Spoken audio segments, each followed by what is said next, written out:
नमस्कार, मी तनया मांडवकर सेलिब्रिटी प्रमोटर्समध्ये तुमच्या सगळ्यांचं स्वागत करते. सनई चौगडे यातील काही गोड कलाकार आज आपल्या सोबत आहेत, ज्यांनी आज एक वर्ल्ड रेकॉर्ड सेट केलाय, तेही आपला स्वामींचं तारक मंत्र म्हणून. तर चला आज त्यांच्यासोबतच जाणून घेऊया त्यांचा अनुभव कसा होता. थँक्यू तनया, तू आम्हाला प्रॉमिस केलं होतंस की यार वर्ल्ड रेकॉर्ड साठी तू आमच्या सोबत असशील आणि तू ऑल द वे आमच्यासाठी आली आहे सेलिब्रिटी प्रमोटर्स ना घेऊन आणि आम्हाला असंच प्रमोट करत राहा. नक्की नक्की नक्की आपण असंच भेटत राहू, खूप वेळा भेटत राहू जसं आज भेटतोय. आणि विश्व शांती करता आम्ही हा आज विश्वविक्रम केलेला आहे श्री स्वामी समर्थ तारक मंत्र पठणाचा आणि आम्हाला खूप सुंदर अनुभव आलेला आहे आणि आमच्यासाठी हे पहिलाच वर्ल्ड रेकॉर्ड आहे. ह्याच्या आधी आपण कुठला भागही नव्हतो कशाचा आणि आम्हाला खूप भारी वाटतंय. रेकॉर्ड हा शब्दही नव्हता आयुष्यात पण नाही, फार भारी वाटलं. म्हणजे जे ठरवलं होतं, आम्ही जे आवाहन केलं होतं 5,000 भक्त येऊन तारक मंत्र म्हणणार, तर 5 नाही तर 7,000 भक्तांनी येऊन ते तारक मंत्र म्हटलं, तर ते कुणाला नाही चांगलं वाटणार. अद्भुत होतं आमच्यासाठी, अद्भुत. हे पुढे होईल नाही होईल मला माहीत नाही, पण आत्तापर्यंत झालं होतं ते आज झालं, त्यामुळे फार भारी वाटलं मला. म्हणजे काय म्हणू त्याला, सोनेरी अक्षरांनी लिहावं असा आजचा क्षण होता. आणि खरंच तो होता क्षण, कारण मी सुद्धा तो इव्हन स्वतः अनुभवला. येस, असं आपलं मी बोलली नाही का त्या दिवशी बोलणंही झालं, मी पण येणार आहे, शेवटी ते झालं स्वामींच्या कृपेने. आणि जेव्हा हे म्हणजे ताई तुझ्याकडे, तू तर स्वामी भक्त आहेसच, सो जेव्हा हे तुझ्याकडे आलं की एक वर्ल्ड रेकॉर्ड करायचा आहे तारक मंत्राचा, तो पण, तर तुझी अशी थॉट प्रोसेस काय होती किंवा ती एक्साइटमेंट काय होती? नाही, आधी मुळात आम्ही लॉन्चच्या दिवशी आम्हाला हे कळलंय. म्हणजे आपण जेव्हा 28 तारखेला पहिली प्रेस कॉन्फरन्स होती, तेव्हा तुला आठवतं आमचं एक स्किट होतं, पमा म्हणून मी आले, तर येता येता पुष्कर सरांनी मला कानात सांगितलं की हे बोलायचंय. सो ते मी तिथून इथपर्यंत येईपर्यंत प्रोसेस करत होते, ऍक्च्युली आपल्या बाबतीत घडतंय. सो ते लॉन्चच्या दिवशीच मला कळलंय, तो बॉम्ब फुटला होता माझ्यासाठी असा की अरे बापरे, आपण एवढ्या मोठ्या गोष्टी हे काय कुठल्या लेवलला आपल्याला घेऊन जात आहेत. आणि मी तुला सांगू, बऱ्याच जणांना वाटेल हे काय स्वामींच्या नावावरती तुम्ही म्हणजे प्रमोशन करताय वगैरे, पण ही आमची भक्ती सुद्धा आहे आणि हे आज घडवून आणतायत ना स्वामी, म्हणजे ती प्रचिती सुद्धा आहे. सो मला असं वाटतं की स्वामी आहेत ग पाठीशी, ते नेहमी असतात.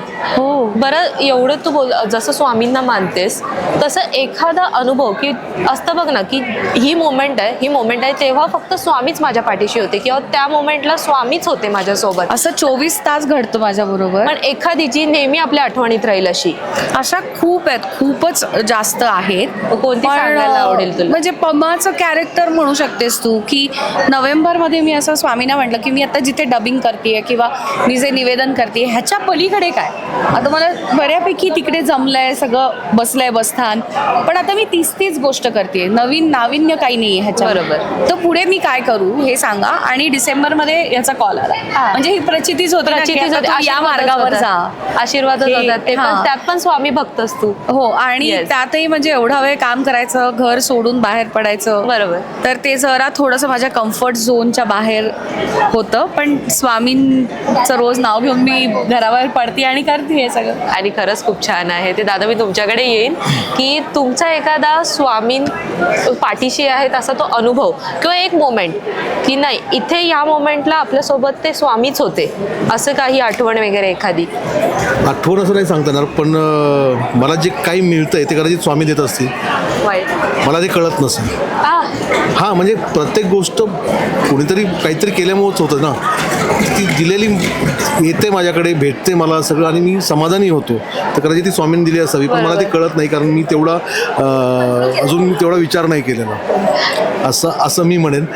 पण आपण मेहनत, आपल्या हातात असतं मेहनत करणं, देणारा तो असतोच की स्वामी असतोच, त्यामुळे आपण फक्त मेहनत करत राहायचं आणि समाधानी राहायचं. तर ही समाधान हे जे काही दिलंय ते मला तो स्वामीने दिलं असावं मला.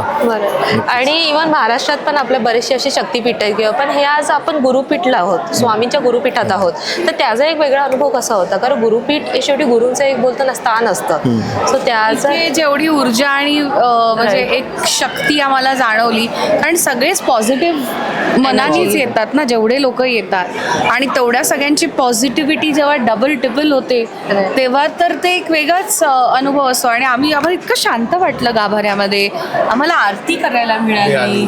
सो ह्या सगळ्या गोष्टी आमच्यासाठी खूप, मी आतापर्यंत स्वामींना असा मुजरा करते, म्हणजे नाही असा मुजरा करायचा असा असतो असतो. मुजरा. सो त्या सगळ्या गोष्टी आम्ही शिकतोय. या गोष्टी आम्हाला कदाचित एवढ्या माहिती नाही आहेत आत्ता, ओके. किंवा विभूती कुठल्या वापरचं, म्हणजे टिळा कोणता कसं लावायचं, लावायचा. हे सगळे आम्ही शिकतोय ना आता. ते नव्याने खूप मजा येत म्हणजे असेल या गोष्टी शिकायला. आम्ही कदाचित आधी केल्या नाहीयेत त्या आता आम्हाला. किंवा मला एक नवीन मंत्र आता, म्हणजे त्या दिवशी पमा असं म्हणते, बोला. की औदुंबराय विद्महे हेमदुग्धाय धीमहि तन्नो यज्ञांग प्रचोदयात. म्हणजे तेव्हा मी ते वाचून म्हटलं होतं, आता मी आठवून म्हटली. आठवण. तर ह्या सगळ्या गोष्टी नव्याने पण ते बघ कळतात ना, किती वाचून झालं किंवा ते आपण जेव्हा मनाने हे करतो ना, पाठ करतो, बायहाट करतो, ते आपल्या लक्षात पण राहतं पण की आमचं भक्ती. बऱ्याच वेळेला थँक्यू हे बघ, असं जेव्हा सगळे येऊन भेटतात आणि बोलतात ना, तर आम्हाला अजून छान वाटतं. कारण इतके दिवस फक्त मी मेघना होते किंवा हा सुहास होता, आता आम्ही पमा आणि सुभाष झालोय. सुभाष आहात. असं ते प्रेम अजून असंच मिळू दे स्वामी. आणि असंच राहणार, टचवूड असंच राहणार. धन्यवाद, thank you so much. Thank you so much. खरंच खूप. तुलाही स्वामींनी खूप काही द्यावं, खूप नक्कीच. हे पण बघ ना, तिचा ऑरा हो, पण हा छान आहे. म्हणजे तिने इच्छा पूर्ण होती, 28 तारखेला यायची, तिची इच्छा आणि पूर्ण केली आणि ती झाली, आली. actually आणि तिनेही ती अनुभूती घेतली. नक्कीच. वा खरंच खूप छान होता माझा पण thank you so much. Thank you so much. छान वाटलं. उत्तर प्रगती हो हीच सदिच्छा. थँक्यू सो मच ताई. असंच आपण भेटत राहूया. Yes. घरी आहे आमच्या आता स्वामी कृपा. नक्की नक्की नक्की नक्की येईल. चलो, थँक्यू.